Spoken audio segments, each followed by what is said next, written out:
আপনারা জেনে খুশি হবেন। অবশ্য বক্তৃতা দীর্ঘ হয়ে যাচ্ছে, চলে যাব। শুধু একটি কথা বলে যাই, বাংলাদেশের প্রত্যেক মেডিকেল কলেজ হাসপাতালে আমরা রিমোট এরিয়ার মানুষের কথা চিন্তা করে কার্যক্রম গ্রহণ করেছি। 50টা ডায়ালাইসিস মেশিন দিয়ে 50 বেডের ডায়ালাইসিস সেন্টার প্রত্যেক মেডিকেল কলেজ হাসপাতালে করতে যাচ্ছে অল ওভার দ্য কান্ট্রি। শুধু তাই না, প্রত্যেক জেলা হাসপাতালে 10 শয্যা করে 10টা ডায়ালাইসিস মেশিন দিয়ে 10 শয্যা কিডনি ডায়ালাইসিস সেন্টার এই বছরে আমরা স্থাপন করতে যাচ্ছি এবং উদ্বোধন করতে যাচ্ছি। গত বৃহস্পতিবার দিন ক্যাবিনেট মিটিং যখন আমরা কার্যক্রম 4 মাসের প্রত্যেক মন্ত্রী বর্ণনা করতেছিলাম, আমার স্বাস্থ্য মন্ত্রণালয়ে যখন আমি বর্ণনা করে থেমে গেলাম, এই জেলা হাসপাতাল পর্যন্ত এসে মাননীয় প্রধানমন্ত্রী আস্তে করে বললেন, মন্ত্রী মহোদয় উপজেলাকে বাদ দিলেন কেন?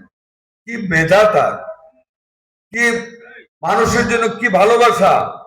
আমি মনে মনে যা পোষণ করতেছিলাম মাননীয় প্রধানমন্ত্রী তা বলে দিয়েছেন এবং বৃহস্পতিবার রাত্র থেকে কার্যক্রম শুরু করেছি।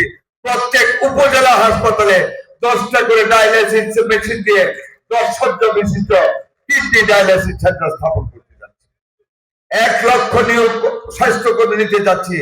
80,000 মহিলা হবে কেয়ার গিভার এবং মিডওয়াইফার নিয়োগ করা হবে। এই মাসে আমরা অ্যাডভার্টাইজ করতে যাচ্ছি। প্রত্যেক উপজেলায় ইউনিয়নের যে কমিউনিটি হেলথ সেন্টার, এইগুলিকে আমরা নতুন ভাবে সংস্কার করে ডাক্তার এবং স্বাস্থ্যকর্মী দিতে যাচ্ছি। প্রত্যেক ফ্যামিলি প্ল্যানিং সেন্টারকে উন্নত করতে যাচ্ছি। পিপিপি হয়ে যাচ্ছে, স্ট্যান্ডার্ডে চলে যাব, কাজ হবে। আমরা টেকনিশিয়ান পর্যন্ত আমরা দিয়ে দিচ্ছি ইনশাআল্লাহ। আমরা এই বছরে একটা বিপ্লবের সূচনা করতে চাই স্বাস্থ্য খাতে। প্রত্যেকটা খাতেই হবে, স্বাস্থ্য খাতে হবে। আমার ভারত জাতি একটা কোল্ড স্টোরেজ নির্মিত হতে যাচ্ছে আমাদের ওই এলাকার তরি তরকারিকে প্রিজার্ভ করার জন্য। এইভাবে প্রত্যেকটা ক্ষেত্রে আমরা নতুন নতুন কর্মসূচি নিচ্ছি, যাতে করে জনগণের উন্নয়ন করা যায়, যাতে করে বাংলাদেশকে বিশ্ব মানচিত্রে মাথা উঁচু করে দাঁড়ানোর পর্যায়ে নিয়ে যাওয়া যায়। জনাব তারেক রহমানের নেতৃত্বে আপনারা আমাদেরকে সহযোগিতা করবেন ইনশাআল্লাহ।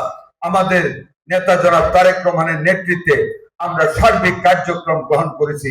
আমাদের বাজেট এবারে কোনো টাকার বাজেট না, আদর্শের বাজেট। প্রত্যেকটা আদর্শকে আমরা টাকা দিয়ে বাস্তবায়িত করব দুর্নীতিমুক্ত ভাবে। এই আশাবাদ ব্যক্ত করে আপনাদের প্রত্যেকের দীর্ঘায়ু কামনা করে আমার বক্তব্য শেষ করলাম। আল্লাহ হাফেজ। বাংলাদেশ জিন্দাবাদ। শহীদ জিয়া অমর হোক, বেগম খালেদা জিয়া অমর হোক, তারেক রহমান জিন্দাবাদ, জিন্দাবাদ, জিন্দাবাদ। আসসালামু আলাইকুম ওয়া রাহমাতুল্লাহি ওয়া বারাকাতুহু।